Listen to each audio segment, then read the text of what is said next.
করি। আর সব থেকে বড় কথা হচ্ছে আমার যে মা, আমার মা কিন্তু অনেকটাই অসুস্থ, যেটা আমি ভিডিওতে অনেক কিছুই দেখাই না, অনেক কিছু বলিও না। আসলে কি এই জিনিসগুলো না আমার কাছে বলতে একদমই ভালো লাগে না।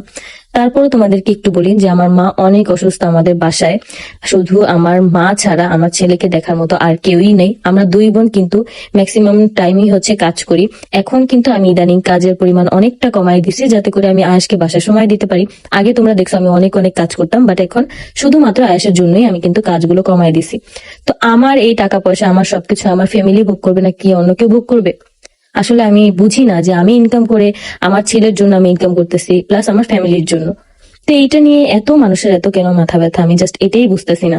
আর সব থেকে বড় কথা হচ্ছে আমি একটা মেয়ে হয়ে আমার ফ্যামিলির পাশে দাঁড়াইছি, এই জিনিসটাই হচ্ছে অনেকে সহ্য হয় না, যে আমি মেয়ে হয়ে কেন আমার ফ্যামিলিকে দিচ্ছি।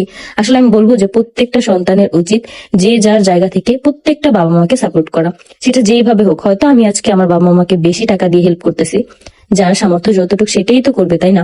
অনেক অনেক মেয়েদের এই সামর্থ্যটা হয় না। আমি বলবো যে সেই সকল মেয়েগুলার কাছে কেমন লাগে একমাত্র তারাই জানে।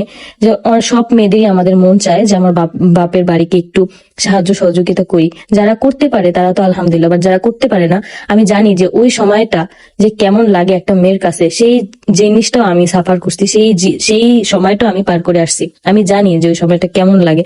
এটা প্রত্যেকটা মেয়ের কাছে অনেক বেশি একটা খারাপ লাগার ব্যাপার। কিন্তু আমি বলবো আল্লাহ প্রত্যেকটা মেয়েকে সেই সামর্থ্য দিক, মানে বাবা মাকে অল্প কিছু করে হলেও যাতে হেল্প করতে পারে। আসলে বয়স হলে বাবা মাদের ওই রকম সামর্থ্য থাকে না, ওই রকম আয় রোজগার করার যে শরীরের শক্তিটা সেইটা থাকে না। তো এই জিনিসটা নিয়ে যারা যারা কটু করে কথা বলে, আমি বলবো তারা ছোট লোক ছাড়া আর কোনো কিছুই না।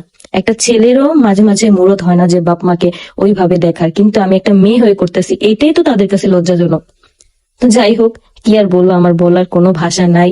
যে আমি আমার বাপের ঋণ দিছি, আমি আমার ফ্যামিলিকে টানতেছি এই জন্য, মানে কত কিছু যে মানে শোনা লাগতেছে, কত কিছু আমাকে নিয়ে বলা হচ্ছে। যাই হোক, দিন শেষে আমি আলহামদুলিল্লাহ আমার ফ্যামিলি নিয়ে অনেকটাই ভালো আছি। আর তোমরা তো আমার পাশে আছোই।